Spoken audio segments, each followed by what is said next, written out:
Good evening मित्रों, प्यारे विद्यार्थियों। हम क्लास 11th का चैप्टर नंबर 13 अध्ययन कर रहे हैं और आज उसमें अध्ययन करेंगे ऊर्जा का समविभाजन नियम।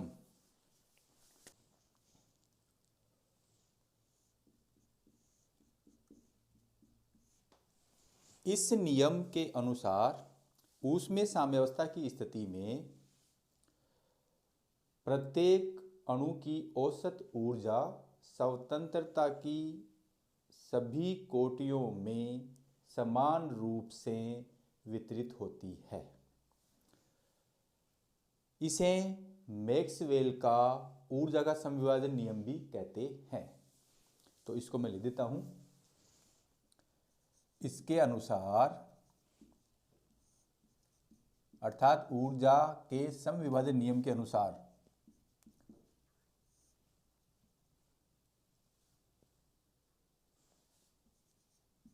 ऊष्मीय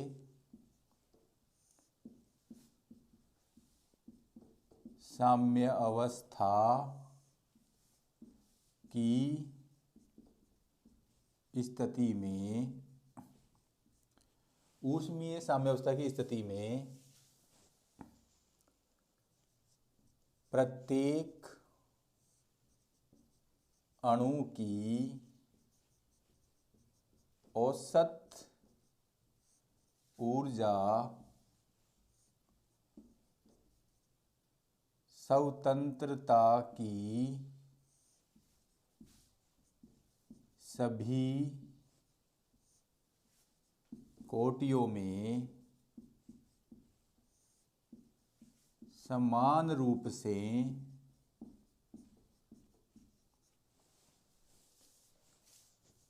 विभाजित होती है। इसे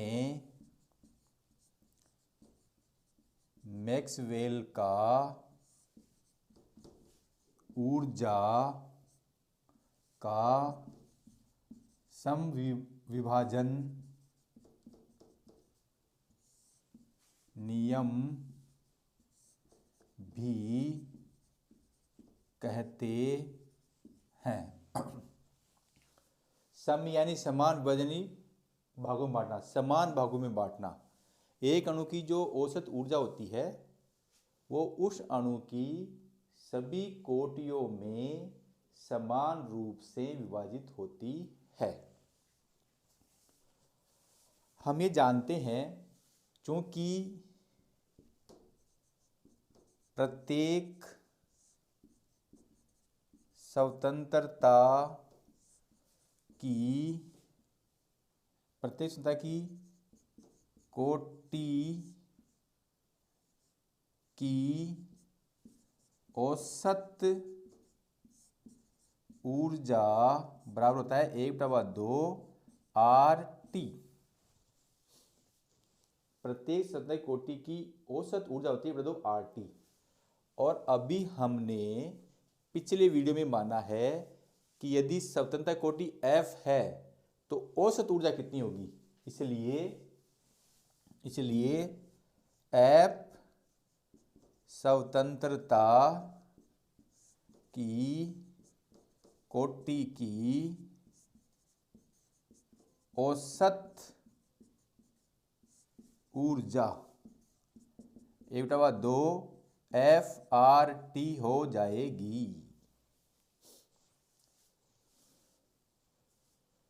एक ग्राम अणु के 1 ग्राम मोल के लिए 1 ग्राम मोल के लिए स्वतंत्रता की कोटि की औसत ऊर्जा 1/2 FNART। अब देखो, आपने देखा था पिछले अध्याय में, चूंकि R बराबर होता है वोल्टजमान नियतांक और ये होता है आपका सॉरी, के होता है, के जो होता है वो होता है वोल्टेज में नियतांक, और क्या होता है आर अपॉन एन ए।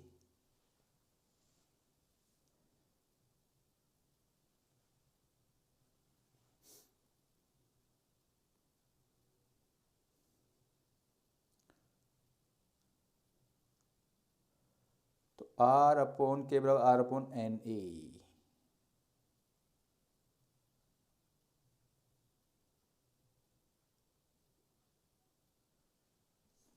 और इसका मान होता है 1.38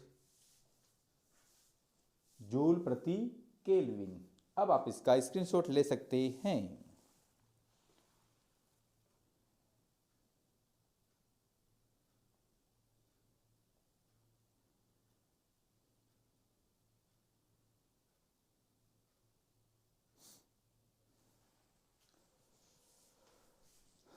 इसको देखो, जो हम लिखते हैं E बराबर यू, जो औसत ऊर्जा होती है वही आंतरिक ऊर्जा होती है, बराबर इसको लिखते हैं 1/2 FNA/RT।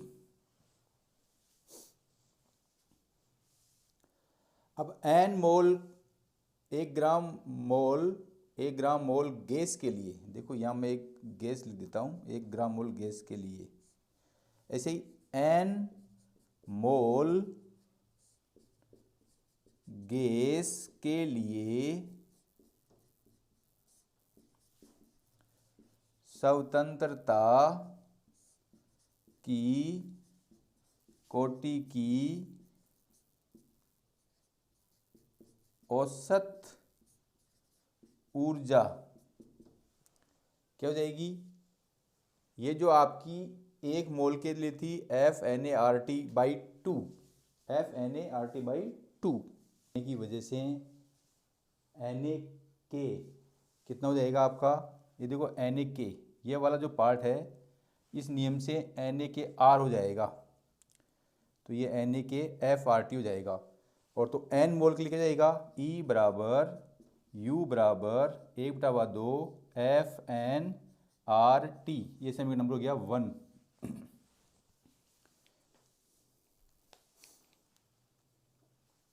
अब आप इसका स्क्रीनशॉट ले सकते हैं। विशिष्ट ऊष्मा धारिता, specific heats capacity, specific heat capacity.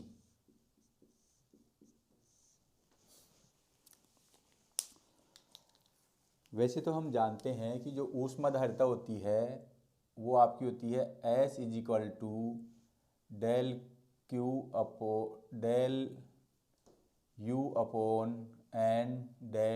होती है, ये आपने देखा हुआ है। अब यहाँ 1 मोल के लिए n हट जाएगा, तो ये del को हम du/dt ले लेंगे। 1 मोल के लिए क्या जाएगा du/dt, 1 मोल के लिए, 1 मोल के लिए। अब इस जो विशिष्ट ऊष्माधारिता है इसका हमें एक परमाणिक की विशिष्ट ऊष्मा, द्विपरमाणिक गैस की विशिष्ट ऊष्मा और त्रिपरमाणिक गैस की विशिष्ट ऊष्मा, और त्रिपरमाणिक गैस की विशिष्ट ऊष्मा में 2 प्रकार हैं, रेखिक और अरेखिक। तो सबसे पहले हम ले लेते हैं एक परमाणुक की विशिष्ट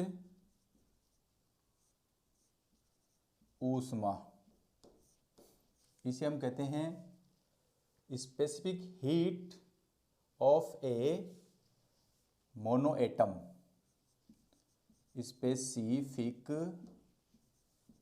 heat of a mono atomic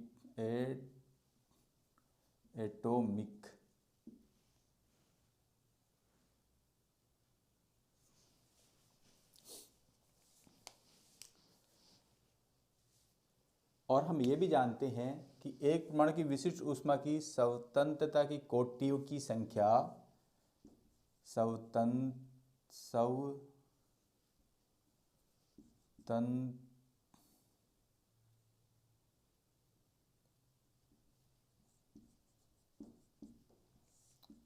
की कोटियों की संख्या ए बराबर 3 होती है। और हम ये जानते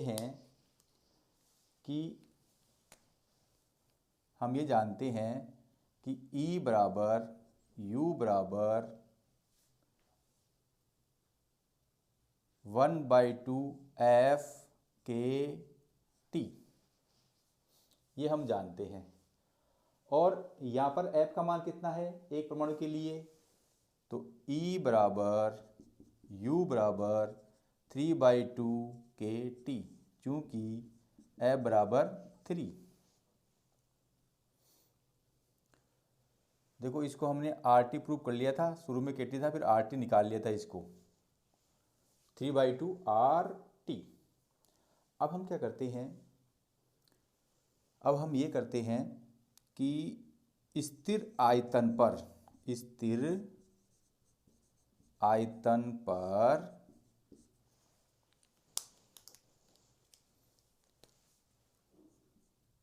एक परमाणुक की विशिष्ट ऊष्मा बराबर Cp बराबर, देखो स्थिर आयतन पर ले रहे हैं तो Cv आएगा, ये देगा du/dt। अब du का मान कितना है 3/2 RT, तो du/dt और इसका मान है 3/2 RT। देखो 3/2 R तो क्या देगा, कांस्टेंट बाहर, टी का टी के हिसाब से 1 आ जाएगा, तो 3/2 RCV आ गया है। तो स्थिर आयतन पर एक परमाणु की मोलर विशिष्ट ऊष्मा, यहां लिखा जाएगा मोलर विशिष्ट ऊष्मा। अब देखो मेयर संबंध से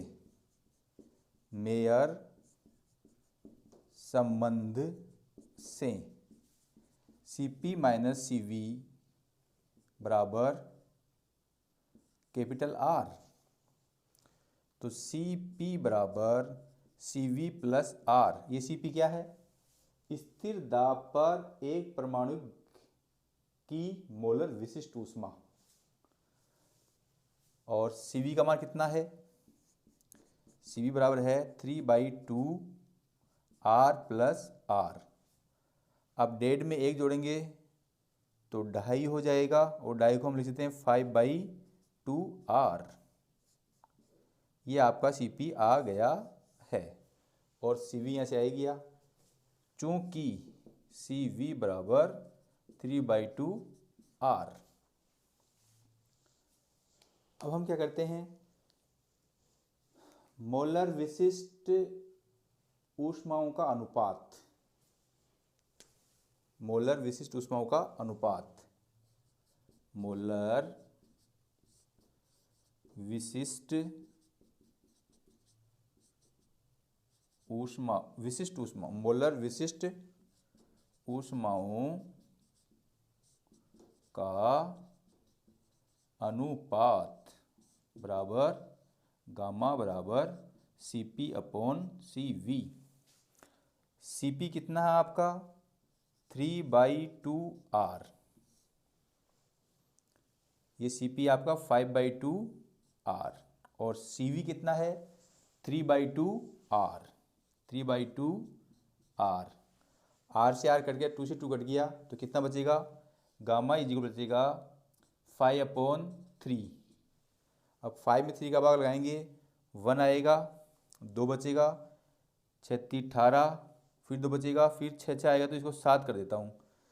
तो मोलर विशिष्ट ऊष्माओं का अनुपात गामा या Cp/Cv 1.67 हमें प्राप्त हुआ है एक परमाणु गैस की विशिष्ट ऊष्मा के लिए।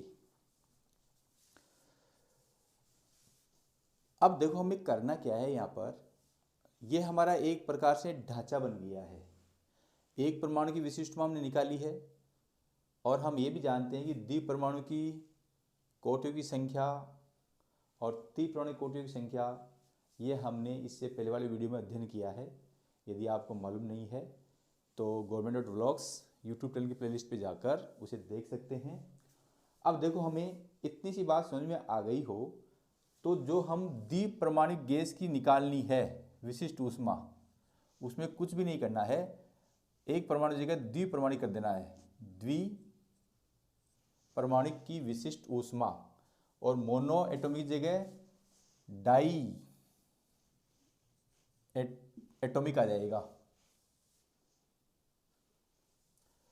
और हम ये जानते हैं कि द्विपरमाणिक की विशिष्ट ऊष्मा की सप्तनायिक कोटियों की संख्या, द्विपरमाणिक गैस के लिए सप्तनायिक कोटियों की संख्या कितनी होती है?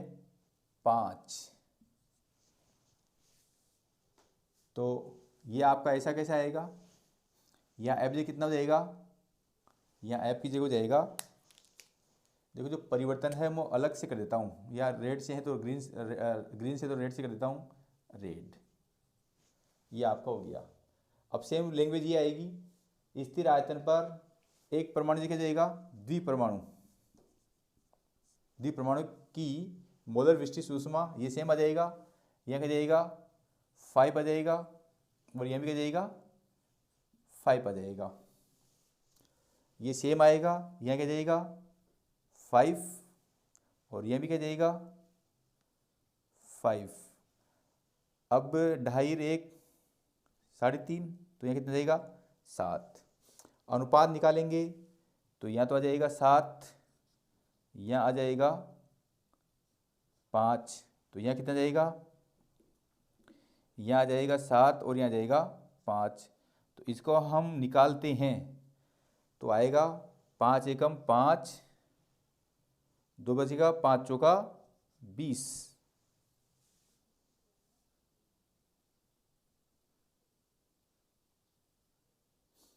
तो ये आ गया आपकी द्विपरमाणु की विशिष्ट ऊष्मा। अब डियर स्टूडेंट्स, ऐसे ही हम यदि तीसरा केस निकालें, त्रिपरमाणु की विशिष्ट ऊष्मा, त्रिपरमाणु की विशिष्ट ऊष्मा, तो यहाँ पर आ जाएगा specific heat of try atomic. अब यहाँ थोड़ा सा ध्यान देना है, ये जो आपकी त्रिपरमाणु विशिष्ट ऊष्मा होती है ये 2 प्रकार की होती है। एक तो रेखीय त्रिपरमाणुविक और एक होती है अरेखीय। तो पहले मैं इस अरेखीय के लिए देख लेता हूं। अरेखीय त्रिपरमाणु की सप्तनायिक कोटियों की संख्या होती है 6। तो यहाँ भी कितना जाएगा 6, यहाँ भी कितना जाएगा 6, तो यहाँ भी कितना जाएगा 6, तो यहाँ भी कितना जाएगा 6, यहाँ भी कितना जाएगा 6, यहाँ भी कितना जाएगा 6, और यहाँ कितना जाएगा 8, और यहाँ भी कितना जाएगा 8, और यहाँ कितना जाएगा 6, तो यहाँ कितना हो जाएगा 8 बटावा 6, 8 बटावा 6 अर्थात 4 बटावा 3 अर्थात 1.33। अब पुनः आप इसका स्क्रीनशॉट ले। अब इसमें जो चौथी बात है, यानी वैसे तीसरी बात ही है, ये तीसरी का पहला पार्ट हमने कर लिया। अब इसका दूसरा पार्ट हमें ये करना है, तो अरेखिक का हम लेंगे। अरेखिक त्रिपरमाणु की सप्तनायिक कोटियों की संख्या होती है, कितनी होती है 7 होती है। तो यहाँ भी कितना जाएगी, अब देखो मेरा ये नंबर 1 वाला हट जाएगा, यहाँ से नंबर 1 वाला हट जाएगा और ये नंबर 2 वाला काम करेगा। तो यहाँ F7, तो यहाँ पर भी क्या जाएगा 7,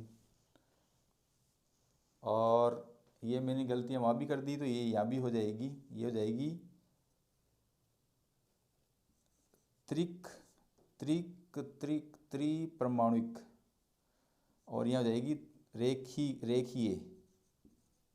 रेखीय त्रिपरमाणुक की मोल स्थिर आयतन पर रेखीय त्रिपरमाणुक की मोलर विशिष्ट ऊष्मा, तो यहाँ भी कितना जाएगा 7, और यहाँ भी कितना जाएगा 7।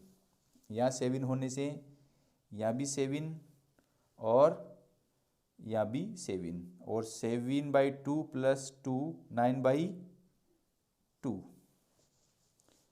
फिर मोलर विशिष्ट ऊष्मा का अनुपात सेम ये सा कैसे आएगा, या 9 जी क्या जाएगा 7 जी का 9, और 6 जी क्या हो गया 7, तो यहाँ क्या जाएगा 9/7। यह जाएगा 7 1 जा 7, 2 बचेगा, और 7 2 जा 14, 6 बचेगा, और ये 8 आ जाएगा। तो देखो हमने त्रिक परमाणु की दोनों स्थिति में निकाल लिया, क्योंकि त्रिक परमाणु में 2 कंडीशन होती है, रैखिक त्रिपरमाणुक और गैस की सतह कोटियाँ 7 होती है, और अरैखिक त्रिक परमाणु की सतह कोटियों की संख्या 6 होती है। तो इससे पहले हमने 6 के लिए देखा था, अब 7 के लिए देख लिया है। अब पुनः आप इसका स्क्रीनशॉट ले सकते हैं। नेक्स्ट, और इस चैप्टर का अंतिम पार्ट है माध्य मुक्त पथ, मीन फ्री पाथ। प्यारे विद्यार्थियों, जब हमने पाठ का शुरू किया था वहाँ पढ़ा था कि दो टकरों के बीच का अध्ययन किया था।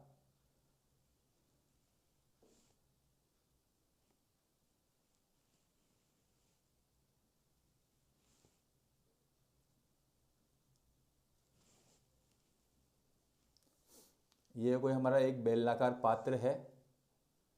इस बेलनाकार पात्र की लंबाई L है।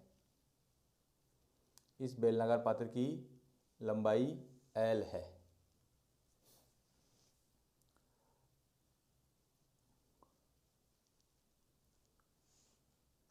और यहाँ पे एक अणु है, यहाँ पर भी एक अणु है, और यहाँ पर भी एक अणु है। इस अणु का पथ मान लेते हैं यह है, इसका पथ यह है, और इसका पथ यह है। ये दूरी d है।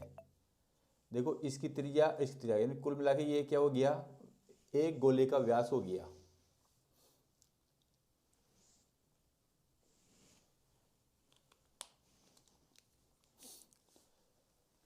तो ये तो हमने फर्स्ट वीडियो में देखा है कि दो अणुओं के बीच अणु द्वारा तय की गई दूरी मुक्त पथ कहलाती है, और सभी मुक्त पथों का माध्य मुक्त पथ कहलाता है। इसका अध्ययन भी हमने वीडियो नंबर 1 में किया है, या पार्ट नंबर 1 में किया है। हम यहाँ पर केवल और केवल डेरिवेशन पार्ट देखेंगे। तो एकांक क्षेत्रफल में एकांक आयतन में बेलन के अणुओं की संख्या। देखो एकांक आयतन आ गया, इसका मतलब है आयतन बटे में आएगा, आयतन बटे में आएगा। बेलन में उपस्थित अणुओं की संख्या, बेलन में उपस्थित अणुओं की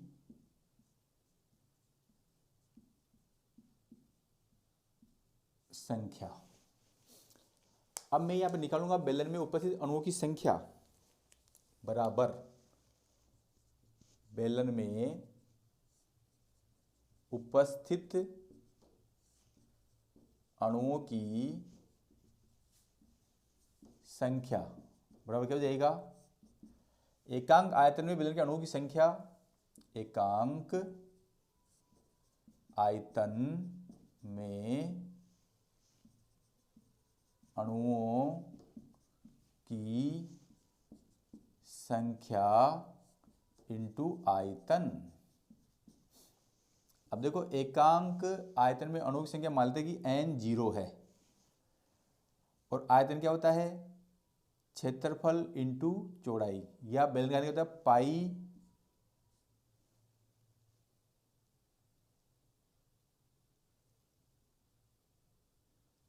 देखो बेल इन गोलों की व्यास तो है d, या अणु का व्यास है d, परंतु बेलन की त्रिज्या है d। अणु का व्यास तो क्या है d और बेलन की त्रिज्या क्या है d। तो बेलन का आयतन होता है पाई आर स्क्वायर एच। पाई तो पाई आर जे क्या है डी स्क्वायर, एच जे क्या है उसकी लंबाई एल। बेलन में उपस्थित अणुओं की संख्या को ही हम टकरों की संख्या कहते हैं। ये जो बेलन में उपस्थित अणुओं की संख्या है वो की गई अणु द्वारा की गई टकरों की संख्या होती है। टकरों की संख्या बराबर बेलन में उपस्थित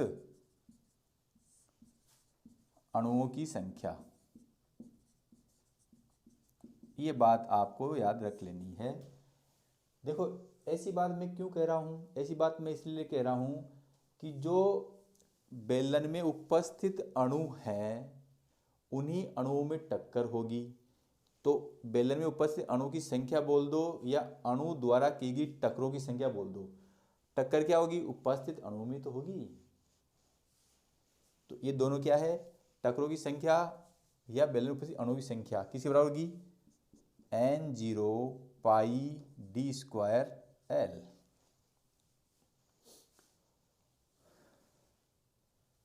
अणुओं का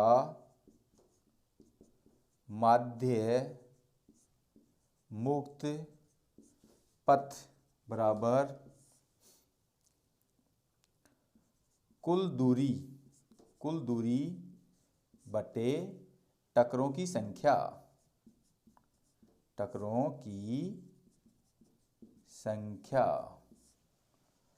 देखो इसको माध्य मुक्त पथ को हम लिखते हैं लेमडा से। कुल दूरी आपकी L है और टकरों की संख्या है आपकी n0 पाई डी स्क्वायर L। ये आपका L से L कैंसल्ड,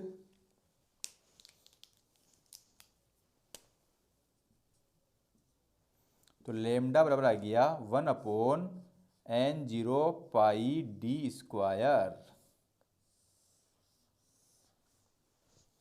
यह आपका माध्य मुक्त पथ आ गया है, परंतु इस माध्य मुक्त पथ को मैक्सवेल ने संशोधित किया था।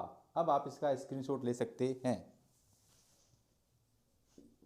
मैक्सवेल ने माध्य मुक्त पथ में निम्न संशोधन किया। तो लेमडा बराबर 1/√2 पाई n0 डी स्क्वायर। ये हमारा समीकरण 2 था, तो ये क्या हो जाएगा समीकरण नंबर 3। अब देखो n0 क्या है, संख्या घनत्व है।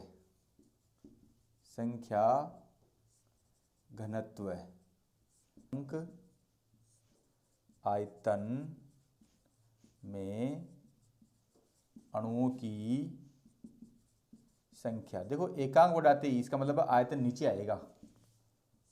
आयतन नीचे, अणुओं की संख्या मान लेते कि n है, और ये संख्या घनत्व को लिख दीजिए या एकांक आयतन में अणु से लिख दीजिए। ये है आपकी n0। ये हो जाए समीकरण नंबर 4। अब ये मेरे किसी काम का नहीं है। समीकरण 3 और 4 से, समीकरण 3 वह 4 से, या n0 का मान 3 में रखने पर, तो लेमडा बराबर 1/√2 पाई n/v डी स्क्वायर। समीकरण नंबर 5। आदर्श गैस से हम क्या जानते हैं? आदर्श गैस समीकरण से PV बराबर nRT, और n बराबर क्या होता है? Na upon n upon NaRT, और ये जो n अपॉन RT क्या होता है? K, वोल्टेज में नियतांक NKT। तो इसको मैं लिख सकता हूँ P अपॉन KT, तो आपका इधर आ जाएगा, और n अपॉन V इधर आ जाएगा। अब ये n अपॉन V का मान समीकरण 5 में रखने पर यहाँ से n अपॉन V का मान देखो R अपॉन Na K होता है। K क्या है? वोल्टेज में नियतांक है, जिसका मतलब है 1.32 जूल प्रति केल्विन। ये हमने कई बार अध्ययन किया है। n अपॉन V का मान समीकरण 5 में रखने पर,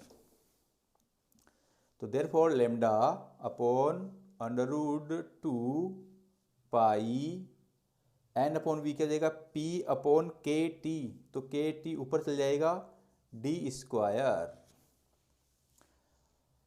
अब जो आपका माध्य मुक्त पथ है वो गैस के परम ताप के समानुपाती होता है। देखो इससे निम्नलिखित निष्कर्ष निकलते हैं।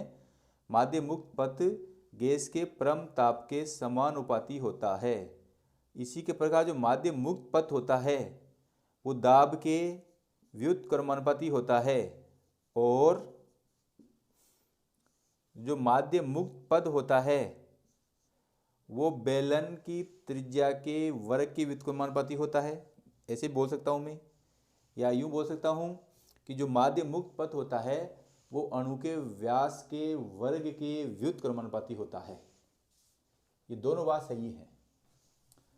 तो डियर स्टूडेंट्स, आप मेरे YouTube चैनल को लाइक, कमेंट्स और सब्सक्राइब करना नहीं भूलें। धन्यवाद।